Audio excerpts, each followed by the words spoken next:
जगह है सिवान जिले के अज्ञा महमदा में वो आ रहे हैं। इस प्रेस वार्ता के माध्यम से हम एनडीए परिवार के सभी घटक दलों के कार्यकर्ताओं से, उनके समर्थकों से, उनके शुभचिंतकों से और आदरणीय नरेंद्र मोदी जी को चाहने वाले सभी आम जनों से हम अपील करते हैं, आप मीडिया के माध्यम से, कि सीवान के सभी प्रखंडों से सीवान लोकसभा क्षेत्र अंतर्गत जितने प्रखंड, जितने पंचायत, जितने गांव आते हैं, हर बूथों से लाखों की संख्या में लोग सीवान जिले के अज्ञा महमदा गांव में जहां सभा मोदी जी की होनी है वहां पहुंचें और उनके भाषण को सुने। मोदी जी जब बोलते हैं तो देश के पूरे लोग सुनते हैं। तो उनकी इच्छा आकांक्षा रहती है कि मोदी जी सीवान आ रहे हैं तो सीवान की जनता को क्या संदेश देंगे।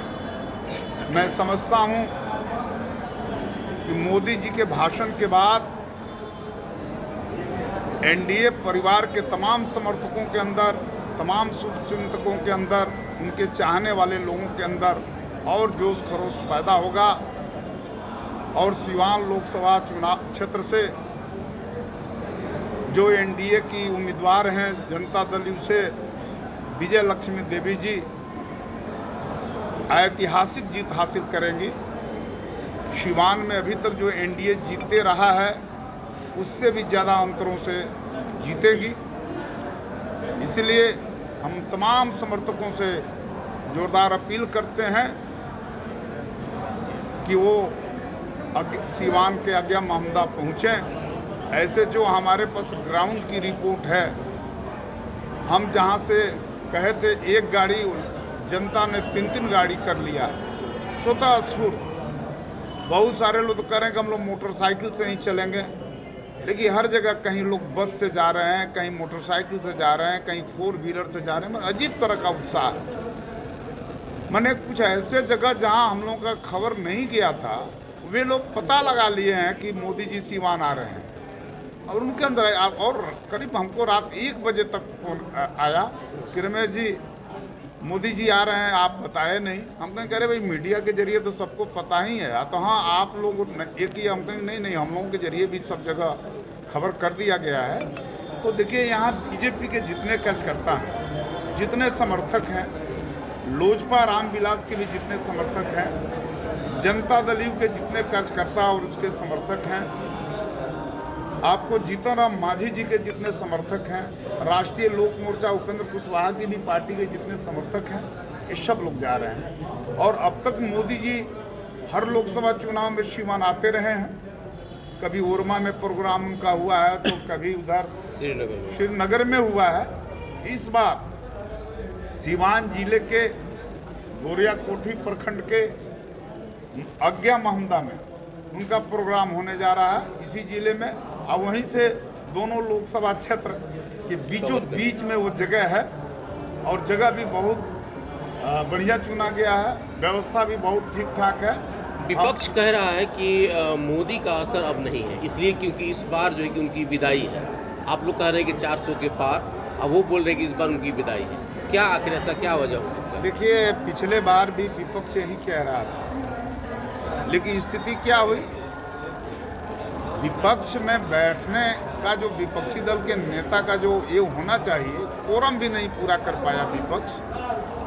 इस बार भी विपक्ष का हाल वही होना है। और मोदी जी ने जब कहा है और देश के जनता के जीवन का नारा बन चुका है, अब की बार 400 पार, तो 400 पार होना ही है। आप देखिए ना, जब 2009 में मोदी जी आए तो 300 से कम सीटें थी, दूसरी बार आए तो 303 अकेले उनका हो गया। और इस बार जो है वो 400 पार करना ही है, कोई रोक नहीं सकता है। क्योंकि विपक्ष यहाँ बिखरा हुआ है, विपक्ष के पास कोई देश के लिए एजेंडा ही नहीं है। अभी तक विपक्ष जो है वैसा कोई सकारात्मक एजेंडा, जो विपक्ष के नेता हैं राहुल गांधी जी, आज तक पब्लिक डोमेन में कुछ पेश ही नहीं कर सकते। रमेश जी, विपक्ष कह रहा है कि पेट्रोल 400 के पार होगा, गैस जो है वो 1400 के पार होगा, उस पर क्या कहेंगे? अरे विपक्ष को ये सब कहने दीजिए ना, उन लोगों से पूछिए ना कि वो लोग क्या करेंगे। उनका विपक्ष का चेहरा कौन है वो लोग तो पहले बतावें।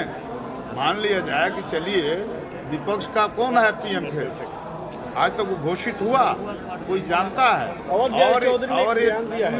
और ये चुनाव होता है पीएम के फेस पर, राष्ट्रीय एजेंडे पर। तो एनडीए ने तो अपना एजेंडा पेश कर दिया, अपना पीएम फेस भी पेश कर दिया। अवध बिहारी चौधरी ने एक बयान दिया है कि पहले एमपी चुने जाते थे और एमपी सांसद चुने जाते थे, एमपी चुने जाते थे और एमपी जो प्रधानमंत्री चुनता था, लेकिन पीएम मोदी ने सबसे पहले प्रधानमंत्री चुन लिया और एमपी बाद में चुन लिया। देखिए, अवध बिहारी चौधरी जी बहुत पुराने नेता हैं, वो राजनीति को समझते हैं और मुझे उम्मीद है कि जो उनकी हालात है वो खुद अपना आशीर्वाद हमें दे देंगे आने वाले दिन में। एक बड़ा सवाल ये है कि अगर देश में प्रधानमंत्री मोदी ने काम किया है, सबका साथ उन्होंने इंसाफ किया है, तो फिर ये चुनाव में मुद्दा हिंदू मुस्लिम का क्यों बन रहा है, मंदिर का मुद्दा क्यों बन रहा है? अभी हेमंत बिश्व शर्मा सर जो आए हुए थे, जो मुख्यमंत्री हैं, उन्होंने भी मुद्दा दिया मंदिर का ही। उन्होंने कहा कि अभी हम लोगों ने अयोध्या की बात की है, अब इसके बाद काशी और मथुरा की बात की जाएगी। तो सवाल है कि जब आप लोगों ने काम किया है तो फिर ये मंदिर और मस्जिद का मामला क्यों आ रहा है? देखिए, ऐसा है, तब आप लोग नहीं जानते कौन नेता क्या बोल रहा है, नहीं बोल रहा है। लेकिन एनडीए ने जो अपना ऑथेंटिक अपना विजन डॉक्यूमेंट जो पेश किया है, उसमें सारी मुद्दों पर बात हुई है, सारे मुद्दों को लोगों ने बताया है कि हम सत्ता में आएंगे अगले बार तो क्या क्या करेंगे। ये सब चीज़ कुछ लोग अपने हिसाब से बोलते रहते हैं, और हमारे देश की जो सांस्कृतिक बनावट है, जो विशिष्टता है, उसमें कई ढंग से बातें होती रहती हैं। लेकिन बिहार के मुख्यमंत्री अपने विकास के एजेंडे पे मांगते हैं और भाजपा के लोग अलग मांगते हैं, तो ये दोनों चीज़ें कैसे? सब लोग एक ही ढंग से मांग रहे हैं। कल मुख्यमंत्री ने कहा कि मदरसों को हमने जिस तरीके से जो दिया है वो चीज़ें एक अलग है बिहार में, और हेमंत बिश्व शर्मा जी कह रहे हैं कि हमने मदरसों को बंद किया है। नहीं, नीतीश जी ने जो कहा वो करके दिखाए हैं ना, करके दिखाए हैं। और नीतीश जी का काम बोलता है और मोदी जी का भी काम बोलता है, काम के आधार पर ही वोट मिलेगा। अब एक चीज़ बताइए ना, जो लोग यहाँ लड़ रहे हैं वो लोग कोई काम किया है? विकास का नकारात्मक मॉडल वो गिनाते रहते हैं, वही 90 के दशक का मॉडल कि साहब ने ये किया, साहब ने वो किया। लग रहा था कि साहब जो है महानायक थे, कोई अवतारी पुरुष थे और विकास को ऐसा कर दिया। उस समय तो सड़कें गड्ढे में तब्दील थी, कुछ था, लेकिन कितना लोग प्रोपेगेंडा कर रहा है। क्या वैसा ही मॉडल सीवान की जनता को चाहिए? वैसा मॉडल नहीं चाहिए। जो हत्या, अपहरण, लूट का जो मॉडल था, वो मॉडल सीवान की जनता पसंद नहीं करेगी। सीवान की जनता एक शांत वातावरण चाहती है, एक भाईचारा चाहती है। सीवान की जनता चाहती है कि आपसी सद्भाव बना रहे, अमन चैन कायम रहे, भय मुक्त सीवान रहे। इसके लिए सीवान की जनता एनडीए के पक्ष में खड़ी है। आपने भी कुछ सोचा होगा ना सीवान को लेकर के?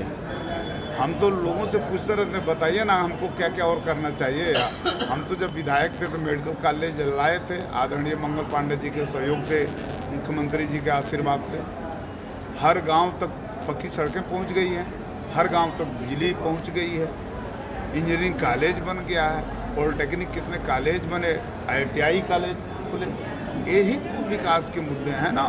इसके अलावा अगर जनता के अंदर कोई और कुछ इशू रहेगा, चुनाव के बाद हम लोग गंभीरता से विचार करेंगे, उसको हल करवाएंगे। आज नीतीश जी का कार्यक्रम हो रहा है? जी, आज मैरमा के हरिराम हाई स्कूल के प्रांगण में जो खेल का मैदान है, उसमें नीतीश जी की एक बड़ी सभा होने जा रही है। वो भी अपने आप में इतिहास लिखेगा वो सभा। अब तक उतनी बड़ी सभा में मैरवा में कभी उतनी बड़ी सभा नहीं हुई होगी जितनी भीड़ आज जुट रही है। बीते दिन बड़का गांव में कार्यक्रम था नीतीश कुमार का। वहां के जो लड़के थे वो कह रहे थे कि स्कूल नहीं तो वोट नहीं। रमेश सिंह कुशवाहा की पत्नी जीतती है तो क्या वो पहले काम वो किया जाएगा? देखिए, ऐसा है कि वहाँ 10+2 स्कूल है जी, उसी स्कूल के ग्राउंड में सभा भी हो रही थी। कुछ बच्चों को कुछ लोगों ने अपना सिखाया था, उसी हिसाब से बोल रहे थे लोग। इसके बावजूद भी हम जाएंगे स्कूल में, देखेंगे क्या कमियां हैं। तो निश्चित रूप से अगर भवन उवन का प्रॉब्लम होगा तो हमारी कोशिश होगी कि पहली बार ही उस समस्या को हम समाधान नीतीश कुमार जब सभा करके मंच से नीचे उतरे तो आपके पार्टी के नेता इंद्रदेव पटेल, देखिए वैसा कुछ नहीं है, कोई बात नहीं। ठीक।